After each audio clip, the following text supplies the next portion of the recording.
Hi, Assalamualaikum, Zahir. Welcome back to DRB-HICOM University. Thank you very much. I'm glad to have you back with glad us. to be back. Okay. How long has you been, by the way?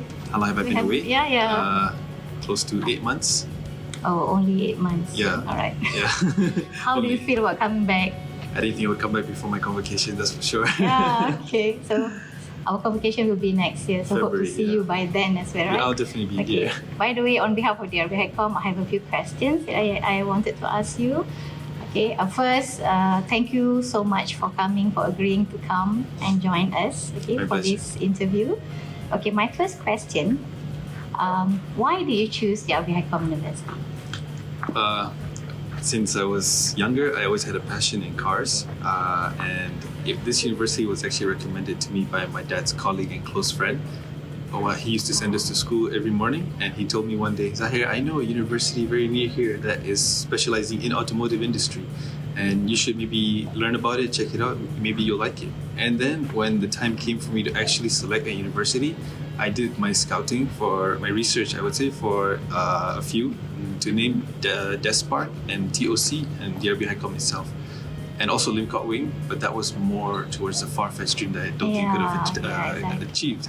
So I decided to make the logical decision to pick the one that was best suited for me, and DRB-HICOM is very near to my house, so it's only a 40-minute drive, so I can go back anytime I want if I feel like I don't want to be here, let's say. If it's too stressful for you, right? Not to say stressful, but boring maybe, Okay. because Pekan doesn't have much. Yeah. And also, if I ever needed to go home, I could just go home anytime I wanted. And main driving factor is the automotive industry. But then you're going to ask me why did I do automotive industry, why I didn't take an automotive engineering course. Main reason is because I knew I didn't want to work in a garage, in a bengkel, as you would say, for a living. But I did want some credentials that are related to the automotive industry. Automotive industry. Yeah, so that's what led me here. Oh, that's great. That's great. And it's also great to know that someone recommended you this university, right? Okay, thank you for the answer. Now, second one, can you tell us a bit about your experience, the most memorable experience? Most memorable. First would have to be Siswanyaga, when we had to do the selling of a product for our convocation in 2019. Besides that, it would be Toastmasters, all the events that I joined, all the events that I hosted, and the competitions that I won and lost. And also actually doing the Club Kebudayaan, Kebudayaan, right here in this hall actually, where I did it's the before my infamous, time, I think, with Madam Farha, right? no, right before COVID here. Yeah. Okay. So I think December of 2019 or January of 2020, where I did the famous carpet scene right here actually. And also being part of the prop team in the previous year's Club Kebudayaan. Yeah. And also, I would say, learning about how Malay people are, not to say just Malay, but Malaysians, but mostly Malay, because I had a lot of Malay friends from DRB-HICOM. Learning the culture, the language, the food, and how they socialize and interact, which I didn't get from my high school or primary school years, or my friends back home in general. So here I really understood Malay culture better and learned more. So, who's your best friend when you're here? I had a few. I can't name one. It depends A on few what of them. semester. Yeah. May I know one? I would say Ryan Ramli. Ryan. Yes. Engineering also, Yeah, right? he was a part of the aerospace composite program. Oh, I see. He actually just finished CTRM, and he'll be graduating with me in February. I think I've never met him before. I think you might have. Oh, really? I think you might have. Maybe I'll show you a photo. And then maybe you'll know. maybe. Some names are not familiar, but maybe the faces are. Exactly. All right. His face is unforgettable. Okay. Should send me the picture then. All right. Thank you for the response.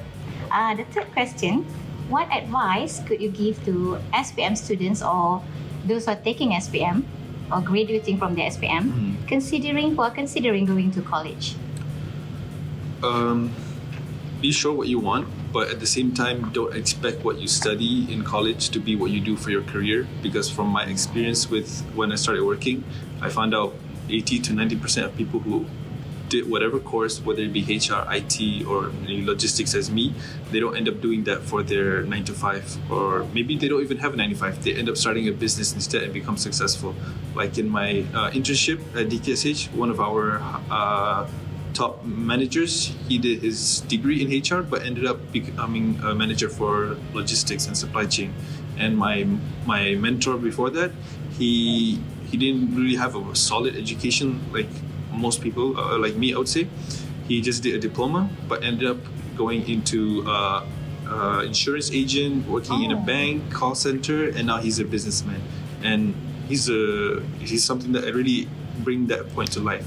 And the second thing is, don't really focus on having fun or wasting your time. Of course, it's good to have fun, but don't spend all your time just staying in your room like I did for the first few semesters. I would say really engage with the university's curricular activities. I can say I have an excuse because I wasn't that good in Malay, so I can say that's the reason why I hide away. But if that's not an issue, you should really engage with the university and the staff and the students and whatever is going on. And don't have too many high expectations. Always be down to earth. Yeah, that's what I would say. Great. Okay, talking about not pursuing the career as per your degree, I guess what you mean is just grab whatever opportunity that lay upon you, right? When you graduate. Yeah, that is one. Another thing, maybe, let's say, for example, I'm not saying this is my case, but for example, let's say when I go into the supply chain industry, maybe I don't like it. Maybe I go for something else that is in the industry, but not exactly. Yeah. Like maybe I will go into HR and supply chain, something like that. That's quite example. similar, Yeah, right? a lot of people had that cases as well. All right, thank you. Okay, I think this one is the last one. Okay. In your opinion, not the last one, second last. In your opinion, has the DRB-HICOM University prepared you for your career? I would say, in some sense, yes. Like, for example, in my course, we studied mostly logistics and warehousing. And when I went into the industry of warehousing for my internship, I was actually expecting more because of what I learned. Like, for example, using RF technology or warehouse management system. But it turned out in my internship, they didn't have that. There was no RF. There was a warehouse management system, but it was very complicated and hard to understand.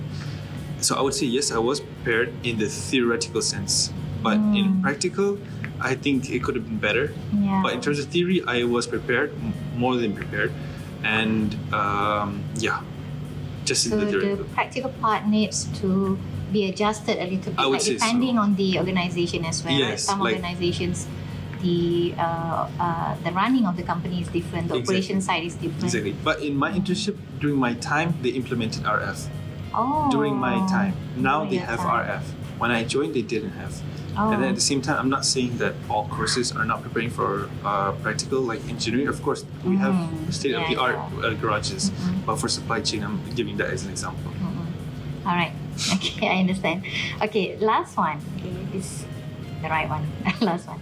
Okay, has the DRB-HICOM University made you a holistic individual in terms of intellectual, physical, spiritual, and social? I would say yes, because all the courses and the activities and events that I've joined, it made me become more Malaysian, I would say. That's the best answer I can give. The DRB-HICOM really made me more Malaysian. It made me better to approach people. Before, I would be a bit shy or scared to approach people and speak with them in Malay. But nowadays, when I go to a shop or something and I speak to them in Malay, they ask me, "Where did you learn Malay? How long have you been here? You speak like a local." I say, "Really? Oh, okay, thank you. I'll use that later." And just overall, in general, more confident in the language and also in the country with the people here. Yeah, that's good. Especially the social part. Sometimes I always try to my students like, when you go to the university, don't take only the academic part. You need to build your confidence, your communication skills, Yes. your social skills. That's the most important part. Because when you go out and work, that will be the basis of Correct, everything, right? You try to socialize among the co-workers and whatnot. Yes. People will not ask you what CGPA did you get, Yeah. right? But socializing, I would making say- small talks. I would say the students here don't have an issue with socializing. Yeah. in my opinion. Oh, really? The new ones, I'm not saying for all, but from my experience in diploma especially, they did have an issue with socializing. They were very social with me as well as a foreigner. Even though I couldn't speak Malay that well, they would try to speak Malay and English with me because they know I can speak. But the issue came when they weren't confident in the classroom to present in English. Yes. I'm sure you've experienced it. I'm sure you know this as well. They always say like, can we present in Malay? Yes. And they said, try your There's best no in problem English. in doing it in Malay, Yeah, of course. yeah. I mean, it is Malaysia after all, but at the end of the day, English is the standard of the world. So it's better to be able to have some... And that's the only time that you're going to use it in class. You're not going to use it outside of the class, right? Correct. Okay, so that's the last question, right? So thank you so much for agreeing to come again and for having this interview session with me.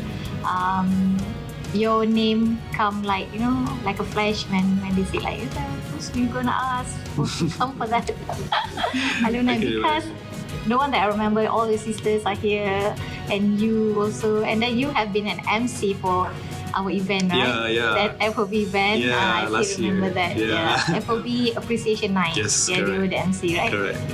Good, great. Yeah. Thank you so much again. Thank you All very right, much. so thank you on behalf of DRB-HICOM University.